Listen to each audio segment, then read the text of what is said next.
اللهم صل على محمد وعلى آل محمد كما صليت على إبراهيم وعلى آل إبراهيم إنك حميد مجيد. اللهم بارك على محمد وعلى آل محمد كما باركت على إبراهيم وعلى آل إبراهيم إنك حميد مجيد. الحمد لله نحمده ونستعينه ونستغفره ونؤمن به ونتوكل عليه ونعوذ بالله من شرور أنفسنا ومن سيئات أعمالنا. من يهده الله فلا مضل له ومن يضلله فلا هادي له. ونشهد أن لا إله إلا الله وحده لا شريك له. ونشهد أن سيدنا وسندنا ومولانا محمدا عبده ورسوله صلى الله تعالى عليه وعلى آله وصحبه وبارك وسلم تسليما كثيرا. أما بعد، قال الله تبارك وتعالى في كلامه المجيد والفرقان الحميد: ومن يطع الله ورسوله فقد فاز فوزا عظيما. وقال رسول الله صلى الله عليه وسلم: أفشوا السلام وأطعموا الطعام وصلوا الأرحام وصلوا بالليل والناس نيام فادخلوا الجنة بالسلام، أو كما قال عليه الصلاة والسلام. صدق الله العظيم وصدق رسوله النبي الكريم، ونحن على ذلك من الشاهدين والشاكرين. الحمد لله رب العالمين. अल्हम्दुलिल्लाह। मोहतरम हाज़रीन, बिरादरान इस्लाम, আল্লাহ রাব্বুল আলামিনের অশেষ দয়া এবং মেহেরবানি আমাদের উপর, যে আমাদেরকে আশরাফুল মখলুকাত হিসাবে দুনিয়াতে পাঠিয়েছেন। দুনিয়া এবং আখিরাতে আমরা যেন পরিপূর্ণ কামিয়াবি লাভ করতে পারি, সফলতা লাভ করতে পারি, সেজন্য আখেরি নবীর উম্মতের কাতারে শামিল করেছেন এবং সে নবীজির মধ্যে আমাদের জন্য এমন আদর্শ, এমন নমুনা রেখে দিয়েছেন, যে কোনো মুসলমান যত বেশি সেই আদর্শকে নিজের জীবনে ধারণ করবে, সেই নমুনাকে অনুসরণ করবে, সে তত বেশি সফলতা এবং কামিয়াবি অর্জন করবে।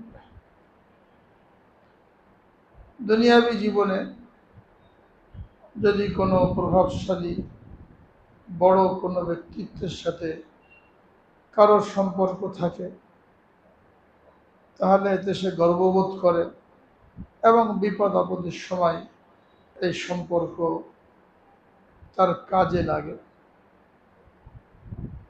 কিন্তু এটা দুনিয়া পর্যন্ত শেষ। নিজে যত বড় হোক, যত প্রভাবশালী হোক, বা কারোর সম্পর্ক যত বড় প্রভাবশালী ব্যক্তির সাথে কায়েম হোক, এর দ্বারা উপকৃত হওয়া এটা দুনিয়া পর্যন্ত শেষ। তাও সর্বক্ষেত্রে না, হলেও হতে পারে, নাও হতে পারে।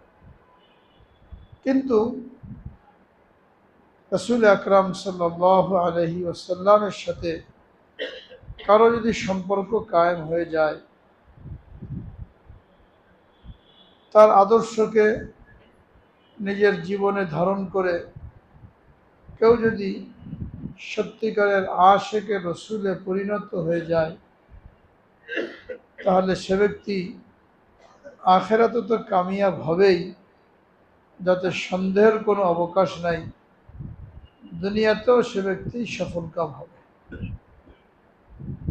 কেননা আল্লাহ রাব্বুল আলামিন কোরআনে পাকের মধ্যে জানিয়েছেন, কুল ইন কুনতুম তুহিব্বুনাল্লাহ ফাত্তাবিউনি ইউহিব্বুকুমুল্লাহ। তোমরা যদি আল্লাহকে ভালোবাসার দাবি করো, আল্লাহকে মহাব্বতের দাবি করো, তাহলে আমার রসুলের আদর্শ অনুসরণ করো, রসুলের আনুগত্য করো, তাহলে আল্লাহ তাআলাও তোমাদেরকে ভালোবাসবেন দুনিয়াতে। ওয়াগফির লাকুম যুনুবাকুম, তোমাদের গুনাহগুলিকে মাফ করে দেবেন আখিরাতে। তো আল্লাহ রসুলের ইতাআত, আল্লাহ রসুলের অনুসরণ, এটা হলো মাধ্যম আল্লাহ পাকের মহব্বত লাভ করার। আর আল্লাহ পাকের মহব্বত লাভ করলে দুনিয়াতেও আল্লাহ রাব্বুল আলামিন তাকে কামিয়াবি দান করবেন, আর আখেরাতে মমিনের সবচেয়ে বড় যে চাওয়া, যে গুনাহমুক্ত হয়ে যাক, যার ফলে সে জান্নাতি হবে, এটা আল্লাহ রাব্বুল আলামিন ওয়াদা করেছে। দুনিয়াতে আল্লাহ পাক যদি কাউকে মহব্বত করেন, হাদিসের মধ্যে বর্ণিত হয়েছে, রাসূল আকরাম সাল্লাল্লাহু আলাইহি ওয়াসাল্লাম ইরশাদ করেছেন, আল্লাহ তাআলা যখন কোনো বান্দাকে মহব্বত করেন, ভালোবাসেন, তো আসমানে হযরত জিবরিল আলাইহিস সালামকে বলেন, আমি দুনিয়াতে আমার অমুক বান্দাকে ভালোবাসি, মহব্বত করি, তুমিও তাকে মহব্বত করো। হযরত জিবরিল আলাইহিস সালাম তাকে মহব্বত করেন এবং ফেরেশতাদের মধ্যে এলান করে দেন যে অমুক ব্যক্তিকে আল্লাহ তাআলা মহব্বত করেন, আমিও তাকে মহব্বত করি, তোমরাও তাকে মহব্বত করো। তো সমস্ত ফেরেশতারা তাকে মহব্বত করে।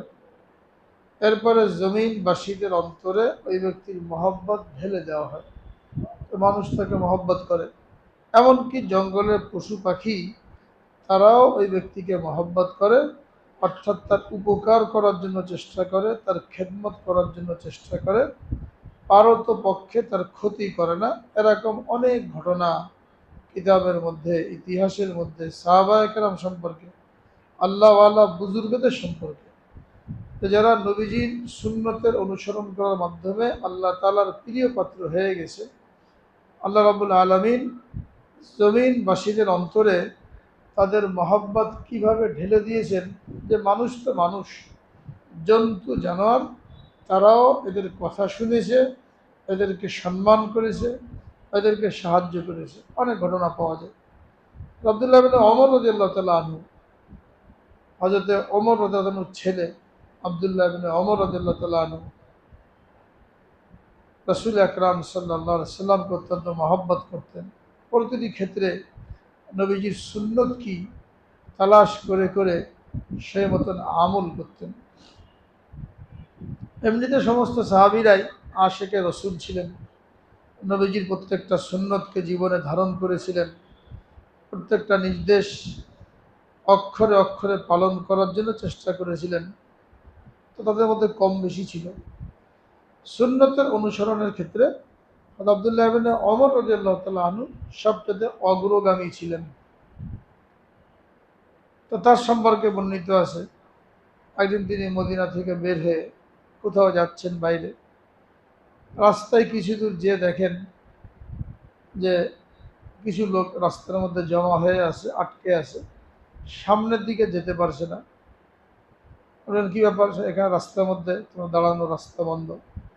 লোকেরা বলল, জঙ্গল থেকে একটা বাঘ বেরিয়ে আসে, সামনে রাস্তার মধ্যে বসা, রাস্তা আটকে রেখেছে, যেন আমরা ভয়ে যেতে পারছি না। অনেক লোক জমে গেছে, সামনে বাঘ বসে থাকলে কে যাবে। উনি সামনের দিকে বাড়লেন, বাঘের কাছাকাছি যেয়ে বাঘের কান ধরে একটা থাপ্পড় দিলেন, যে আল্লাহ বান্দাদের রাস্তা বন্ধ করে কষ্ট দিচ্ছ, জঙ্গলে চলে যাও, তোমার জায়গা হলো জঙ্গলে, রাস্তা বন্ধ করে লোকদেরকে কষ্ট দিচ্ছ কি জন্য। কান ধরে থাপ্পড় দিলেন, বাঘটা উঠে লেজ নাড়তে নাড়তে জঙ্গলের দিকে চলে গেছে। এ হলো দুনিয়াবাসীদের অন্তরে মহব্বত ঢেলে দেওয়া, এমনকি জন্তু জানোয়ার এদের অন্তরে মহব্বত ঢেলে দেওয়া। আর এক সাহাবীর ঘটনা পাওয়া যায়, যুদ্ধে গেছেন নবীজির পরে সাহাবীদের জামাতের সাথে, এরপরে তিনি জঙ্গলের মধ্যে যে রাস্তা হারিয়ে ফেলেছেন। সবাই চলে আসছে কাফেলা, উনি আর রাস্তা খুঁজে পাচ্ছেন না, জঙ্গল থাকলে এখান থেকে বের হওয়া মুশকিল। হঠাৎ করে দেখেন একটা বাঘ তার সামনে এসে হাজির। উনি বাঘটাকে বললেন, আমি নবীর সাহাবী, রাস্তা ভুলে গেছি, আমাকে রাস্তা দেখাও। এই কথা শুনে বাঘটা লেজ নাড়তে নাড়তে সামনের দিকে চলতে লাগলো, অর্থাৎ আমাকে অনুসরণ করো। ওই সাহাবী বাঘটাকে অনুসরণ করতে লাগলেন। কিছুক্ষণ পরে দেখেন জঙ্গলের বাইরে চলে আসছে, যেখানে কাফেলা অবস্থান করেছে। এটা সাহাবীদের ঘটনা। এরপরে তাবেঈন, তাবেঈন, বুজুর্গানে কেরাম, তাদের জীবনের মধ্যে দেখা যায় এরকম অসংখ্য ঘটনা। তো এটা হলো ওই হাদিসের বাস্তব রূপ, যেখানে নবীজি বলেছেন যে কাউকে আল্লাহ তাআলা ভালোবাসলে ফেরেশতাদের মধ্যে এলান করে দেওয়া হয় এবং জমিনবাসীদের অন্তরেও তার মহব্বত ঢেলে দেওয়া হয়, কি মানুষ কি পশু পাখি। তো এই মহব্বত, আল্লাহর মহব্বত, এটা দুনিয়াতেও কাজে আসবে, আখেরাতেও কাজে আসবে। মানুষের মহব্বত দুনিয়াতে কাজে সবসময় আসে না, বিপদে পড়লে মানুষ নিজেকে বাঁচানোর জন্য চেষ্টা করে। যার নমুনা আমরা বিভিন্ন সময় দেখি, কত মহব্বতের লোক, কত গভীর সম্পর্ক, কিন্তু যখন বিপদ কঠিন আকারে আসে তখন ওই বন্ধুর কথা, ওই আপনজনের কথা ভুলে যায়। যার বাস্তব নমুনা আমরা করোনার সময় দেখেছি। স্বামী স্ত্রীকে ছেড়ে পালিয়ে গেছে, স্ত্রী স্বামীকে ছেড়ে পালিয়ে গেছে, সন্তান পিতাকে ফেলে রেখে পালিয়ে গেছে, পিতা সন্তানকে রেখে পালিয়ে গেছে। দুনিয়াতেই কাজে আসে নাই, আর আখিরাতে যে কাজে আসবে না, এটা তো আল্লাহ তাআলা বলেই দিয়েছেন, ইয়াওমা ফিররুল মারউ মিন আখিহি ওয়া উম্মিহি ওয়া আবিহি ওয়া সাহিবাতিহি ওয়া বানি। যেদিন ভাই ভাই থেকে, স্বামী স্ত্রী থেকে, পিতা পুত্র থেকে পলায়ন করবে। ওয়ালা তাজিরু ওয়াজিরাতু বিজরা উখরা, কেউ কারোর গুনাহের বোঝা সেদিন বহন করবে না। কোনো কিছু দাবি করে বসে কিনা এই ভয়ে তারা পরিচয় পর্যন্ত দেবে না। অন্য আয়াতের মধ্যে আল্লাহ রাব্বুল আলামিন বলেন, ইয়া আইয়ুহাল্লাযীনা আমানু আনফিকু মিম্মা রাযাকনাকুম মিন ক্বাবলি আন ইয়াতিয়া ইয়াউমুন লা বাইউন ফীহি ওয়ালা খুল্লাতুন ওয়ালা শাফাআহ ওয়াল কাফিরুনা হুমুল যালিমুন। দুনিয়াতে তিনটা জিনিস দিয়ে মানুষ বিপদ থেকে উদ্ধার পায়, বিপদে সাহায্য লাভ করে তিনটা জিনিসের মাধ্যমে। একটা হলো টাকা দিয়ে পার পেয়ে যায়, বড় বড় অপরাধী টাকা দিয়ে পার পেয়ে যায়, যার বাস্তব নমুনা আমরা দেখতে পাই। খুনের আসামি, সেও টাকা দিয়ে পার পেয়ে যায়। আরও কত রকমের কত ঘটনা, কিন্তু টাকার সামনে সব মাপ পেয়ে যায়। তো টাকা কাজে আসে, বেচা কেনার মাধ্যমে মানুষ উপকৃত হয়। আর হলো বন্ধুত্ব কারোর সাথে যদি থাকে, তাই বন্ধুত্ব কাজে আসে। চাকরি পাওয়ার ক্ষেত্রে, অপরাধ থেকে সাজা কম পাওয়ার ক্ষেত্রে, জেল থেকে মুক্তি পাওয়ার ক্ষেত্রে বন্ধুত্ব কাজে আসে। আর একটা হলো কারোর জন্য সুপারিশ করলে এই সুপারিশের কারণে মানুষ মুক্তি পায়, তার উপকার হয়। তিন জিনিস দুনিয়াতে মানুষের কাজে আসে। আল্লাহ রাব্বুল আলামিন বলেন, আখেরাতে এই তিন জিনিসের কোনোটাই কাজে আসবে না যদি তোমার নিজের আমল না থাকে, আর যদি তুমি আল্লাহ তাআলা তোমাকে যে আসবাব দিয়েছেন, ধন সম্পদ দিয়েছেন, এইগুলো থেকে ব্যয় করে তুমি যদি নিজের নেকির ভান্ডারকে সমৃদ্ধশালী না করতে পারো, আমল নামাকে ভারী না করতে পারো, এই তিন জিনিসের কোনোটাই তোমার কাজে আসবে না। আল্লাহ রাব্বুল আলামিন বলেন, ইয়া আইয়ুহাল্লাযীনা আমানু, হে ঈমানদাররা, আনফিকু মিম্মা রাযাকনাকুম, আমি তোমাদেরকে যে রিজিক দিয়েছি, ধন সম্পদ দিয়েছি, টাকা পয়সা দিয়েছি, এইগুলো তোমরা খরচ করো আল্লাহর জন্য, আখিরাতের নাজাতের জন্য। কবে? মিন ক্বাবলি আন ইয়াতিয়া ইয়াউমুন, ওই দিন আসার আগে, যেদিন কোনো বেচা কিনা কাজে আসবে না, টাকা পয়সা দিয়ে কোনো কিছু উদ্ধার করা যাবে না। ওয়ালা খুল্লাতুন, কোনো বন্ধুত্ব কোনো কাজে আসবে না। ওয়ালা শাফাআ, কারোর কোনো সুপারিশ কাজে আসবে না। তিনোটাকে নাকচ করে দিয়েছেন। ওই দিন একমাত্র কাজে আসবে যার যার নেক আমল এবং দুনিয়াতে মানুষ যা কিছু দান সদকা করেছে, এই নেক আমল, যে কোনো আমল আমাদের নেক আমল হতে পারে। যে নেক আমল সম্পর্কে আল্লাহ রাব্বুল আলামিন কোরআনে পাকের বিভিন্ন জায়গায় বলেছেন যে মানুষ যদি ঈমান আনার সাথে নেক আমল করে, তো ওই নেক আমলই তার জান্নাতে যাওয়ার কারণ হবে। আমলটাকে নেক করতে হবে। ইন্নাল্লাযীনা আমানু ওয়া আমিলুস সালিহাত কানাত লাহুম জান্নাতুল ফিরদাউসি নুজুলা খালিদিনা ফিহা।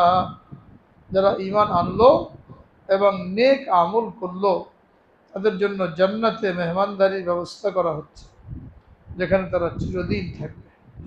যেখানে আল্লাহ রাব্বুল আলামিন বান্দার নাজাতের কথা বলেছেন, বান্দার কামিয়াবির কথা বলেছেন, সেখানে নেক আমলের কথা বলেছেন। 1 নম্বরে ঈমান, 2 নম্বরে নেক আমল। নেক আমল কি? আমরা যে কোনো কাজ করব, যদি এই কাজটা আল্লাহর হুকুম মতন হয়, এটা করার জন্য আল্লাহ তাআলার নির্দেশ আছে, তো সেই কাজটা যখন নবীজির তরিকা তালাশ করে করা হবে, ওইটাই নেক আমল হবে। যেটা নিষেধ, ওটা তো বর্জনীয়, ওখানে তো নবীজির তরিকা মতন করার কোনো প্রশ্নই ওঠে না। সিনেমা হল দিল, মিলাদ পড়ে, হারাম জিনিসের দোকান দিল, মিলাদের মাধ্যমে শুরু করলো, এটা নেক আমল হবে? ওটা তো নিষেধ। মদের দোকান দিল, মিলাদ পড়ার মাধ্যমে, ওই কাজটাও হারাম। আর এখানে কোরআনকে উপহাসের বস্তু বানালো, তো এখানে কোনো নেকি নাই। যাকে দিয়ে পড়াবে, যে পড়বে, তারও তো একই অবস্থা। আল্লাহর কালামকে নিয়ে সে মশকরা করবে। এবং আল্লাহর হুকুম থাকতে হবে। যে কোনো কাজ করবে, আল্লাহর হুকুম জানার পরে ওই কাজটা যখন নবীজির তরিকা মতন করা হবে, সুন্নত মতন করা হবে, ওইটাকে বলা হয় নেক আমল। নেক আমল শুধু নামাজ না, নেক আমল শুধু রোজা না, নেক আমল শুধু যাকাত না, একান্তই ব্যক্তিগত কাজ। এগুলো নেক আমল হবে যদি নবীজির তরিকা মতন থাকে। যেটাকে রাসূল আকরাম সাল্লাল্লাহু আলাইহি ওয়াসাল্লাম বলেন, তুমি তোমার পাত্র থেকে তোমার ভাইয়ের পাত্রে পানি ঢেলে দিলে, এটাও তোমার জন্য একটা নেক আমল, তোমার জন্য একটা সদকা। এজন্য পানি খাচ্ছে, আলোজন আসছে, গ্লাসটা ওনাকে দিয়ে দিল, বা উজু করছে, কল থেকে পানি দিবে, নিজের বদনা থেকে আলোজনের বদনায় পানি ঢেলে দিল, এটাকে নেক আমল বলা হয়েছে। কোনো মুসলমানের সাথে হাসি মুখে সাক্ষাৎ করা, কারোর সাথে সাক্ষাৎ হলো, একটু হেসে কেমন আছেন সালাম দিল, এই যে হাসলো, হেসে কথা বলল, হেসে সালাম দিল, এটা একটা নেক আমল। দৈনন্দিন আমরা এরকম হয়, কত লোকের সাথে বলার কথা, কিন্তু মুখটা যদি মলিন করে থাকে, তাহলে আর এই নেকিটা পাওয়া গেল না। শুধু হেসে কথা বলা, তাতে করে এই ব্যক্তিকে দেখলেই ওই লোকটা খুশি হয়, যেন আমার ভাই ভালোই আছে, এখন মুখে হাসি। আর মুখটা যদি মলিন দেখে, তো কি মনে করবে, না জানি কোন পেরেশানির মধ্যে আছে, কোন বিপদের মধ্যে আছে, তো তারও মনটা খারাপ হয়ে যাবে। প্রথম চান্সেই তার মনটা ভালো হয়ে গেল, তো এটা নেক আমল। এমনকি বলছেন, তুমি খেতে বসছো একসাথে, তোমার স্ত্রীর সাথে খেতে বসছো, তোমার স্ত্রীর মুখে তুমি লুকমা তুলে দিলে, এটাও তোমার জন্য নেক আমল। আপন স্ত্রী, পরকীয়া সম্পর্ক না, অবৈধ সম্পর্ক না, ওটা তো হারাম, যেটা মানুষে করে, কিন্তু যেখানে করলে নেকি পাওয়া যায়, এখানে করে না, এটা নেকির কাজ। ওয়াইফরাগুকা মিন দালবিকা ইলা দালবি আখিকা লাকা সাদকা। ঈমানের ৭৭টা শাখা বলা হয়েছে। আল ঈমানু বিজউন ওয়া সাবউনা শু'বা আফজালুহা কাউলু লা ইলাহা ইল্লাল্লাহ ওয়া আদনাহা ইমাতাতুল আযা আনিত তারিক ওয়াল হায়াউ শু'বাতুম মিনাল ঈমান।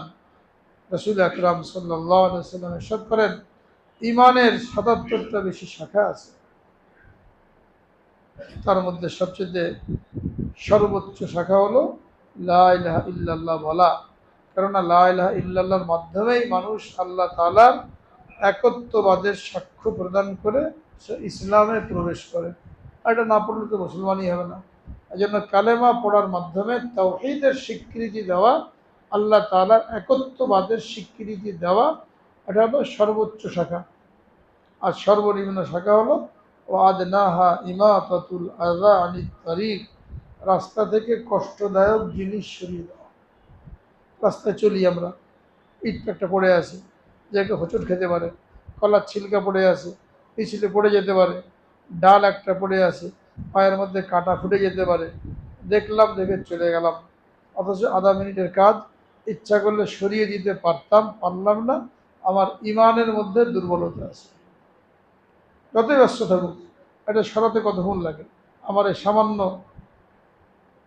একরামের কারণে মানুষ কত বড় বিপদ থেকে বেঁচে যেতে পারে। এটা কলার ছিলকা কত বড় ক্ষতি করতে পারে, এটাই হোঁচট লেগে, হ্যাঁ, মানুষ কত বড় ক্ষতিগ্রস্ত হতে পারে। আমার সামান্য একটু চেষ্টায় 10 সেকেন্ড 20 সেকেন্ডের কাজ আমি কত বড় নেকি অর্জন করলাম। কিয়ামতের দিন এরকম ছোট ছোট নেকিও নাজাতের কারণ হবে। আল্লাহ রাব্বুল আলামিন বিভিন্ন বাহানায় মানুষকে মাফ করবেন,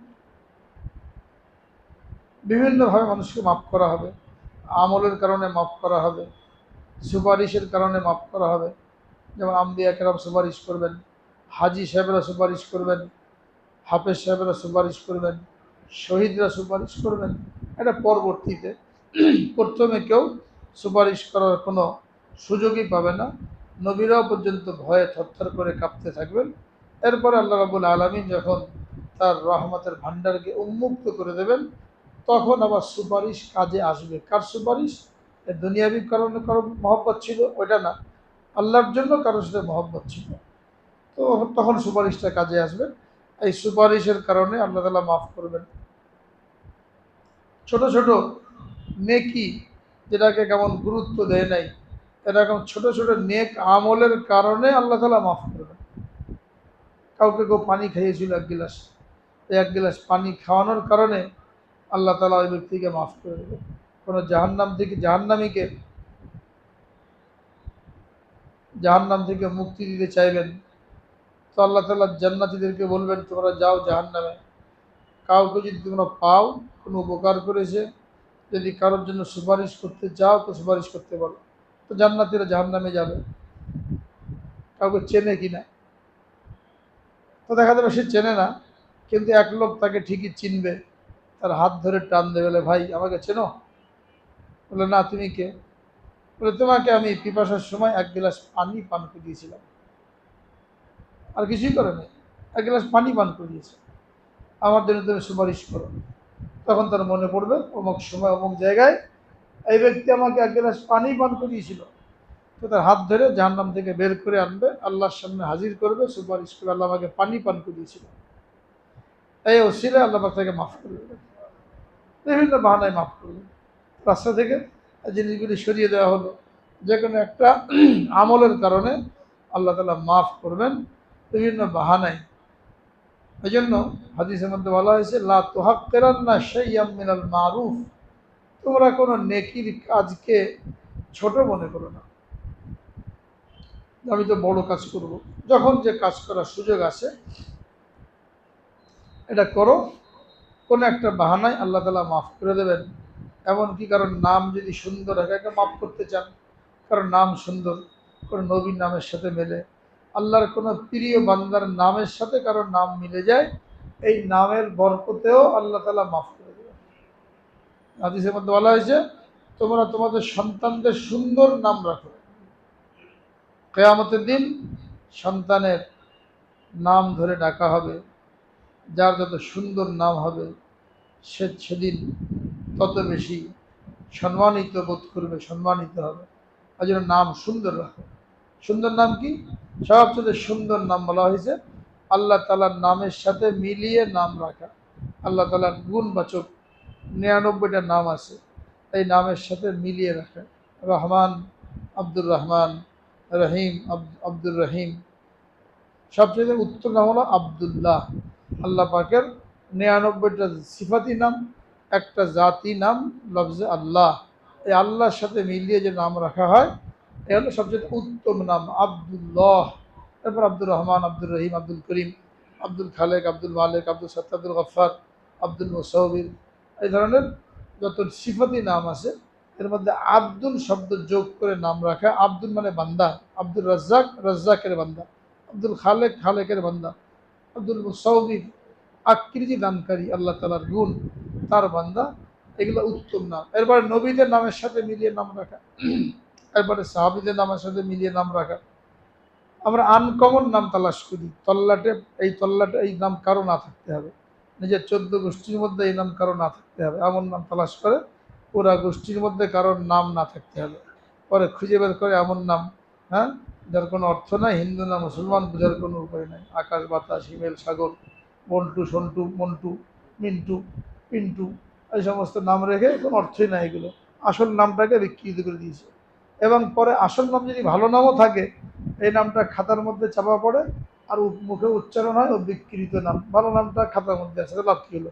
মানুষের চিনলই না আবদুল্লাহকে, আব্দুল সালামকে চিনল না, আবুল কালামকে চিনল না, ওই ল্যাজ একটা লাগিয়ে রেখেছিল, ওই ল্যাজ ধরেই ডাকে। এই জন্য কখনোই চিন্তা করবো না যে এরকম কারোর নাম না থাকতে হবে। রসুল আকরাম সাল্লাল্লাহু আলাইহি সাল্লামের সাথে মহব্বত, এই মহব্বতের আলামতে অনেক নাম, অনেকে নিজের সন্তানের নাম রাখে মোহাম্মদ। এমনও ঘটনা পাওয়া যায় যে এক মুহাদ্দিস, যিনি হাদিসের অনেক বড় আলেম ছিলেন, পণ্ডিত ছিলেন, তার বংশে 14 জন পরপর মোহাম্মদ, মোহাম্মদ ইবনে মোহাম্মদ ইবনে মোহাম্মদ, নিজের নাম মোহাম্মদ, পিতার নাম মোহাম্মদ, দাদার নাম মোহাম্মদ, পরদাদার নাম মোহাম্মদ। নবীজির মহব্বতের কারণে সবার নাম রেখেছেন মোহাম্মদ। হ্যাঁ, এই সমস্ত কারণেও আল্লাহ তাআলা মাফ করে দিতে পারেন। আমি যে হাদিসটা পাঠ করলাম, এই হাদিসের মধ্যে 4টে আমলের কথা বলা হয়েছে, যে আমলের কারণে আল্লাহ রাব্বুল আলামিন বান্দাকে মাফ করে তার জন্য জান্নাতের ফয়সালা করবেন। রাসূল আকরাম সাল্লাল্লাহু আলাইহি ওয়াসাল্লাম যখন হিজরত করে মক্কা থেকে মদিনায় আসলেন, সর্বপ্রথম লোকদেরকে যে নসিহত করেছিলেন, সে নসিহতটা ছিল আফসুস সালাম ও আতিমুত তাআম ও সিলুল আরহাম ও সল্লু বিল লাইলি ওয়ান নাসু নিয়াম তাদখুলুল জান্নাতা বিসসালাম। তোমরা যদি এই 4টে কাজ করতে পারো, এই 4টে কাজ করো, তাহলে তোমরা নির্বিঘ্নে নিশ্চিন্তে জান্নাতে প্রবেশ করবে। মদিনা এসে প্রথম 4টে আমলের কথা বলেছেন, তার মধ্যে 1 নম্বর বলেছেন আফসুস সালাম, সালামের প্রচার প্রসার করো, সালামের প্রচার প্রসার। আসসালামু আলাইকুম ওয়া রাহমাতুল্লাহি ওয়া বারাকাতুহু, এটা হলো সালাম। পুরোটা বলতে পারলে বেশি নাকি, শুধু আসসালামু আলাইকুম না বলে আসসালামু আলাইকুম ওয়া রাহমাতুল্লাহি ওয়া বারাকাতুহু এই পর্যন্ত হাদিস দ্বারা প্রমাণিত। এরপরে বাড়ানো যাবে না, অনেকে বাড়ায় আবার মাগফিরাতুহু ওয়া জান্নাতুহু, এগুলো বলা নিষেধ, এগুলো দোয়া। দোয়াগুলো হাদিসের মধ্যে যেভাবে বর্ণিত হয়েছে ওইভাবেই বলতে হবে, নিজের থেকে বাড়ানো যাবে না। যে বেশি বলতে চাই আসসালামু আলাইকুম ওয়া রাহমাতুল্লাহি ওয়া বারাকাতুহু, যে আগে সালাম করে তার সম্পর্কে রাসূল আকরাম সাল্লাল্লাহু আলাইহি ওয়াসাল্লাম সুসংবাদ দিয়েছেন, আল বাদি বিস সালাম বারিউম মিনাল কিবির, যে আগে সালাম দেয় সে অহংকার মুক্ত। আগে সালাম না দেওয়া, অন্যের সালামের অপেক্ষায় থাকা, এটা অহংকারের আলামত, যে আমাকে সালাম দিক, আমি এত বড় কর্মকর্তা, বড় অফিসার, বড় সমাজপতি, বড় বিত্তশালী, আমাকে আগে সালাম দেবে, আমি মালিক, আমি বস, আমাকে আগে সালাম দিতে হবে, তো অপেক্ষায় থাকে। আর সালাম না দিলে পরে নারাজ হয়, কত বড় বেয়াদব, সালামও দেয় না।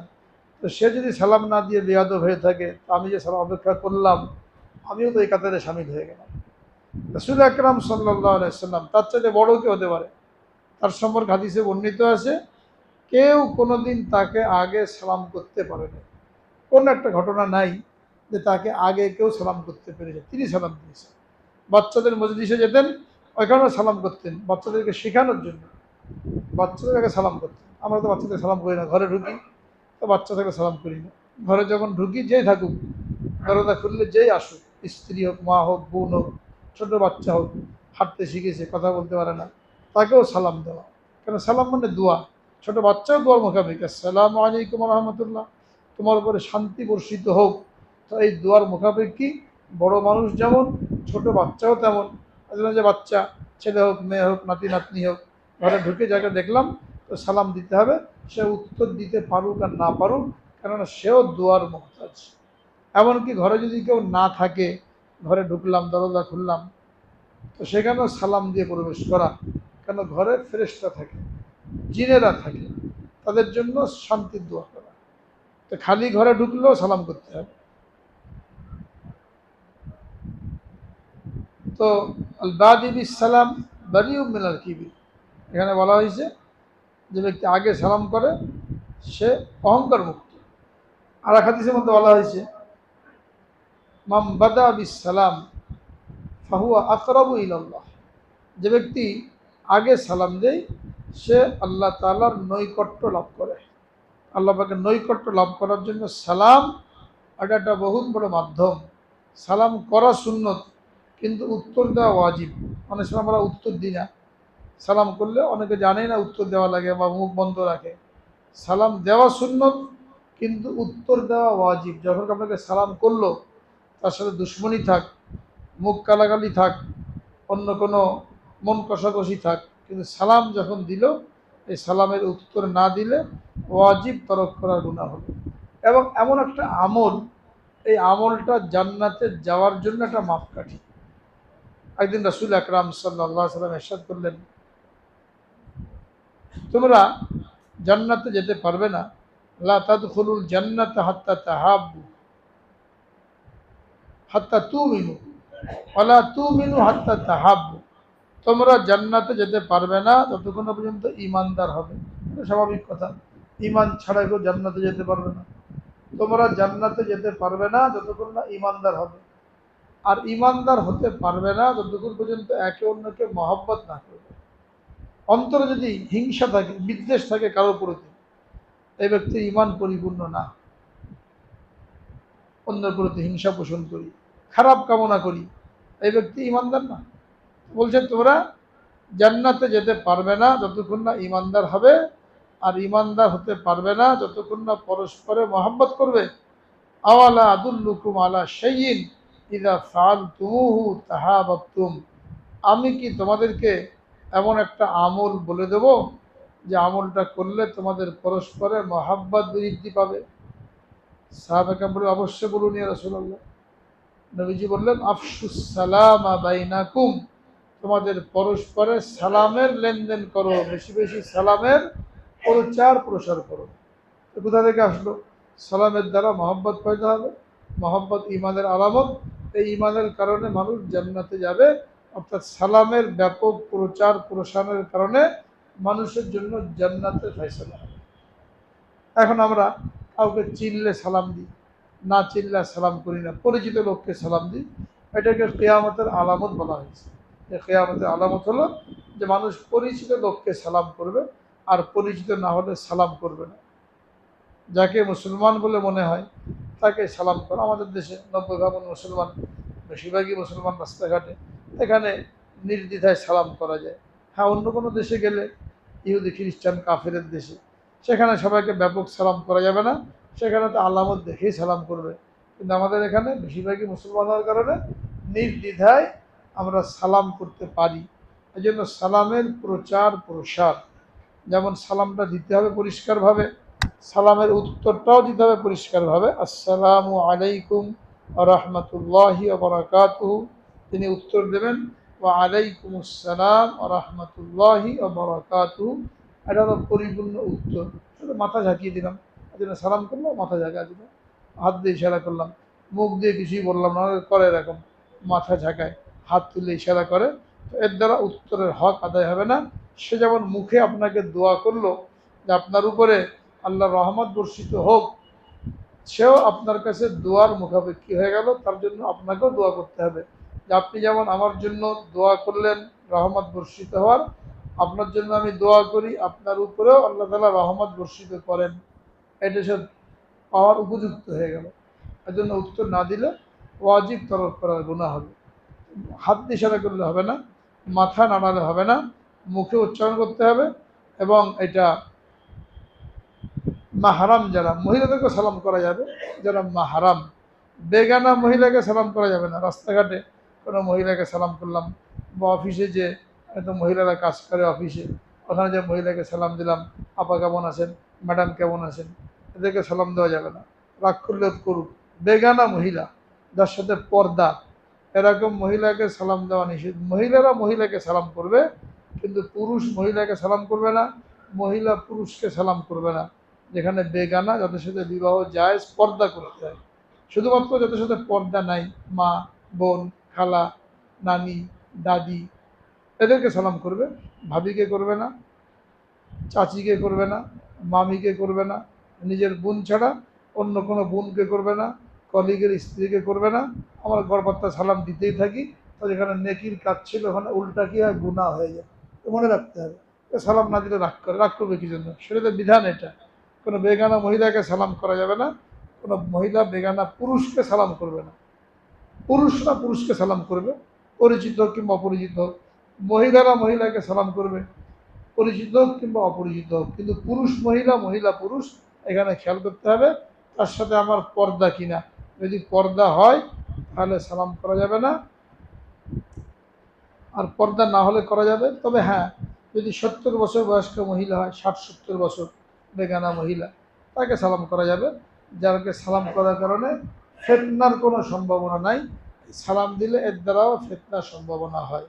তো শুধু সুন্নত আদায় করতে যে আবার গুনার মধ্যে জড়িয়ে পড়লে হবে না। এই জন্য মশলাগুলো ভালো জানতে হবে যে আমরা সালামের প্রচার প্রসার পুরুষ পুরুষদেরকে করব, মহিলারা মহিলাদেরকে করব, আর পুরুষ মহিলাকে, মহিলা পুরুষকে, শুধুমাত্র নির্দিষ্ট ক্ষেত্রে 14 জন পুরুষ মহিলাদের জন্য আর 14 জন মহিলা পুরুষদের জন্য, তাদের সাথে দেখা সাক্ষাৎ জায়েজ, বিবাহ করা হারাম, এদেরকে সালাম করবে। এটা হলো একটা আমল, আফসুস সালাম বাইনাকুম, তোমরা পরস্পরে সালামের আদান প্রদান করো। আল্লাহ তাআলা আমল করার তৌফিক দান করেন। বাকি 3টা আমল সম্পর্কে ইনশাআল্লাহ আগামী দিনে আলোচনা হবে। আল্লাহ পাক সকলকে সুন্নতের জন্য কবুল করেন। ওয়া আখিরু দাওয়ানা আলহামদুলিল্লাহ।